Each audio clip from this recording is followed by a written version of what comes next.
Thank you. Thank you, Nick. Thank you, everybody. Thank you for coming here. What do I do? Ah, yeah. Okay. Great.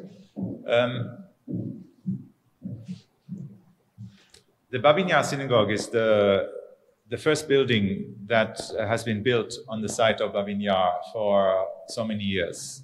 It was actually Robert Jan van Pelt's idea to start the series of buildings and spatial interventions that will unfold in the upcoming years to start this series with the synagogue. And I thought that is a very, very beautiful idea because on this site of unimaginable terror, we don't start with death, but we start with life. And I think this spirit of also not only looking back, but also looking into the future is incredibly important and kind of gave the leitmotif to the design of the synagogue that I want to present to you. We know that the topography is scarred, that the topography has soaked up more blood than almost any other place on this planet. And therefore, it almost could be considered as quasi-sacred. Part of the idea that went into the design was how do we deal with a soil that should not be disturbed even more as it has already been disturbed so much in the last 80 years. And when we look back at the kind of the genre, one could call that, the genre of architectural responses to a tragedy of unprecedented dimension, we see often buildings or monuments of monumental kind of quality. So a lot of concrete, a lot of stone. We know these kinds of buildings. But the first thought when I started with the design is that I think this is not the right idea. We should not attempt to kind of respond to an unprecedented tragedy and massacre with heaviness of stone and concrete. I think that's a bit of a almost superficial response. The site of the synagogue, my first thought was in a way to do something much more playful, to do something much more also transformative. And I was thinking back at these kinds of books that we all love, that we know from, I don't know, museum bookshops, that kind of open up and unfold a magic. And my thinking was that in a way, when we think about what is a synagogue, we could say that it is exactly these kinds of unfoldings of magic that is what a synagogue in its pure essence represents. Because we come together to open a book, the Siddur, the book of prayers, or the Bible, and this book kind of reveals and unfolds stories, histories, laws, morals, ethics, love, a universe to us when we read it together in the minyan, in the congregation.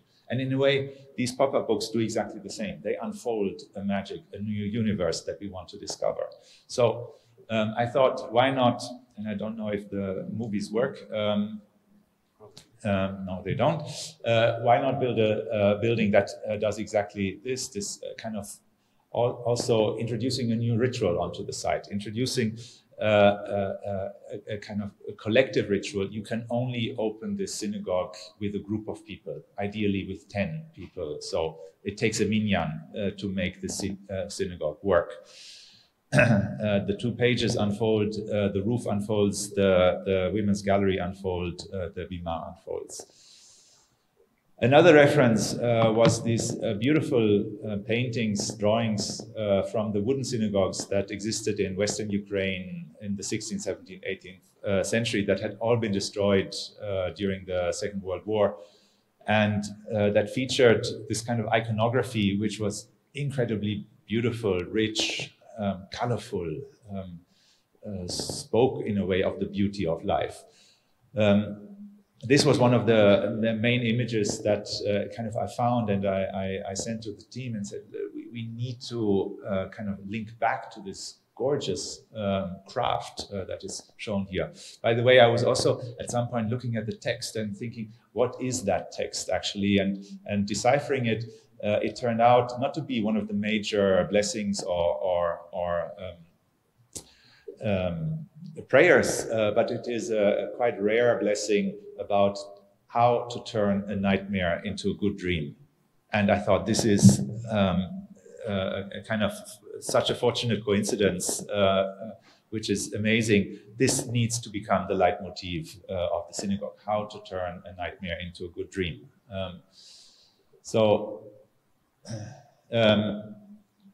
We used the iconography, we used these kind of drawings of star signs, of flowers, also to decorate the ceiling.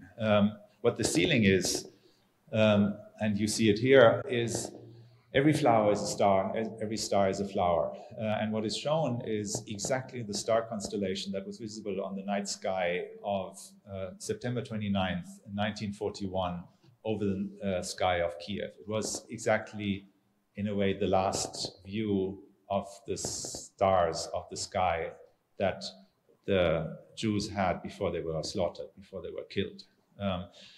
What it does to the building is it anchors it very precisely in a specific day in history, in a specific place in space. The synagogue I was commissioned in October last year, actually 2 weeks after my beautiful wife Xenia gave birth to our fantastic boy Max. In a shortest of time, the synagogue was constructed with the fantastic team of the Babinjar Foundation. The painting took a little bit longer to complete. We had basically 2 or 3 inaugurations, which is fantastic. We can celebrate even more. Here you see also one central element is this kind of hovering of the synagogue over the land. It doesn't touch the ground. It sits on a platform half a meter above the ground in order not to disturb the ground even more. It's all constructed out of wood. It's old wood, oak, coming from all over the Ukraine. But what is important about the wood is, in a way, one could claim it's the most unusual or untypical material to use for commemorative buildings. It's not a memorial, it is a synagogue, but it also has obviously commemorative dimensions. And wood as this kind of fragile material that fades, that becomes even more fragile, is very rarely used. And I think it's particularly fitting for the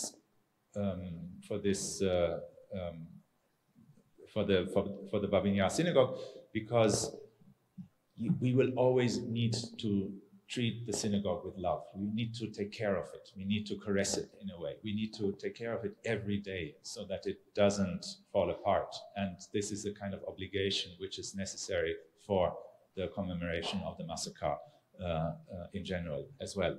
The ceiling, it has then continued to be painted and was inaugurated again in May 2021. Here you see my wife, my son, and me on the day of inauguration.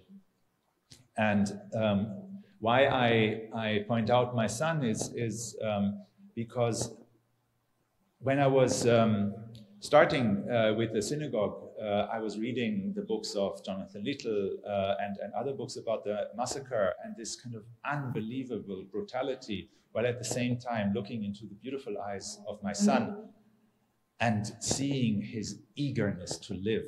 And it taught me that the building cannot just be about death. It has to be about the beauty of life. And this is what is celebrated here. I don't know if there's a way to start this video.